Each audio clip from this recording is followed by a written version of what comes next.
our today's topic is orthogonality inside an inner product space. What is orthogonality or what is orthogonal elements? So actually the word orthogonal is similar to the word perpendicular. So you can say that in our today's topic we will be studying the perpendicularity between two vectors inside an inner product space.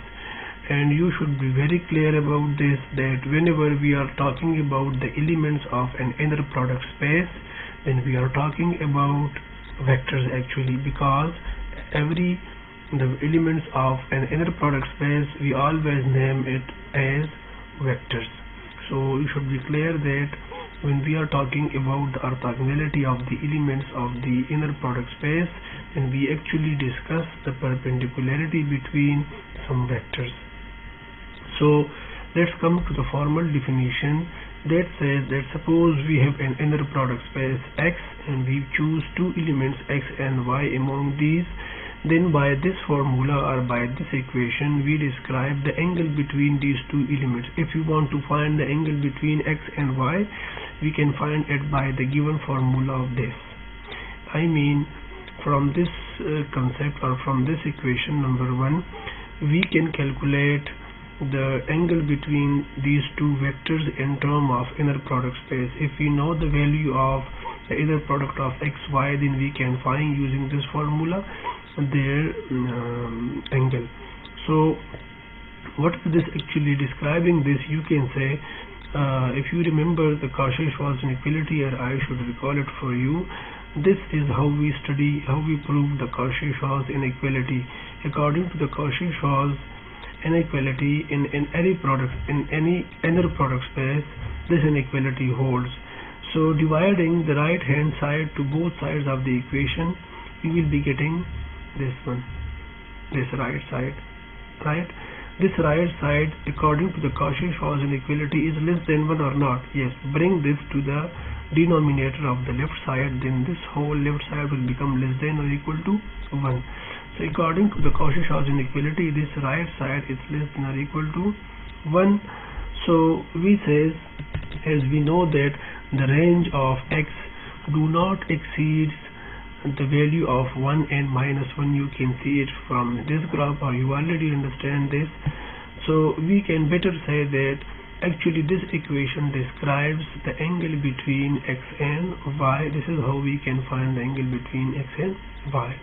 Okay, but now when will be two vectors, or you can say the elements of inner product space perpendicular to each other, the condition for that is, they says, if the inner product between x and y is equal to 0, if the inner product of x to y is equal to 0, then we say that these two vectors are perpendicular to each other. This is how they define it. X be inner product space, the elements x, y of the inner product space x, or you can say the vectors x and y are said to be orthogonal or perpendicular to each other if their inner product is equal to 0. This is how we define it. And how can we describe it or denote it, or the way of the notation used for it is this one.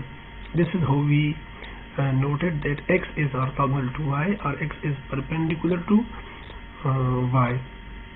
But it should be very clear that when one vector is perpendicular to another one, I mean x vector is perpendicular to y, then clearly y is perpendicular to x. Therefore we can say that the perpendicularity or the orthogonality is a symmetric property. This is what? This is a symmetric property. If x is orthogonal to y, or x is perpendicular to y, then similar is the case for the reverse.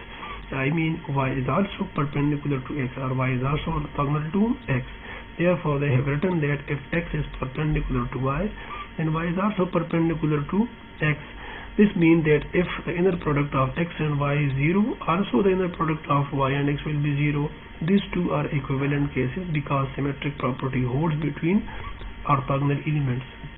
So we see that x orthogonal y implies y orthogonal x. Similarly, you can write that y orthogonal x implies x orthogonal y. But you see that whenever there is an element 0 inside an inner product, whether this is the left element or the right element, whole inner product becomes 0. This means that 0 is orthogonal to every element inside an inner product space. From here we can understand this. So based on this definition, we are studying an important and very basic and easy theorem that is called the Pythagorean theorem, and you can easily relate it to the very famous Pythagoras property if you have studied in geometry during your junior classes studies. So according to this property, or according to this theorem, Pythagoras theorem says that if two vectors x and y are perpendicular, then they are in an inner product space, then we can say that this equation holds. The equation is norm square of x plus y is equal to norm square of x plus norm square of y, and this is, you very well remember that this is exactly equivalent to the geometrical Pythagoras property that we have studied in your junior classes. Now let us elaborate or prove this theorem. We will let that suppose x and y are orthogonal vectors. If these are orthogonal vectors, then obviously by the definition of orthogonality, their inner product will be 0. It means inner product of xy will be 0 and inner product of yx will be 0. Why? Because these are orthogonal, and this is how the definition of orthogonality is. Now coming to the proof of this theorem, taking the left side and opening it as per the definition of the norm and inner product given over here. So we can write this like this one, okay. And now using the triangular inequality property of the inner product given in the definition of inner product, let me show you that again. Let me show you this. Yes, according to the third property of the definition of the inner product, we can write this inner product like this, okay. And now this is x, and this whole should be considered as y, and x plus y should be considered as y. And using the symmetric property of the inner product, I mean this one, when we are taking its symmetry, we will be taking conjugate upon this. So taking its symmetry and taking its conjugate, it becomes like this one. And now again apply this property. This property should be applied again under the conjugate.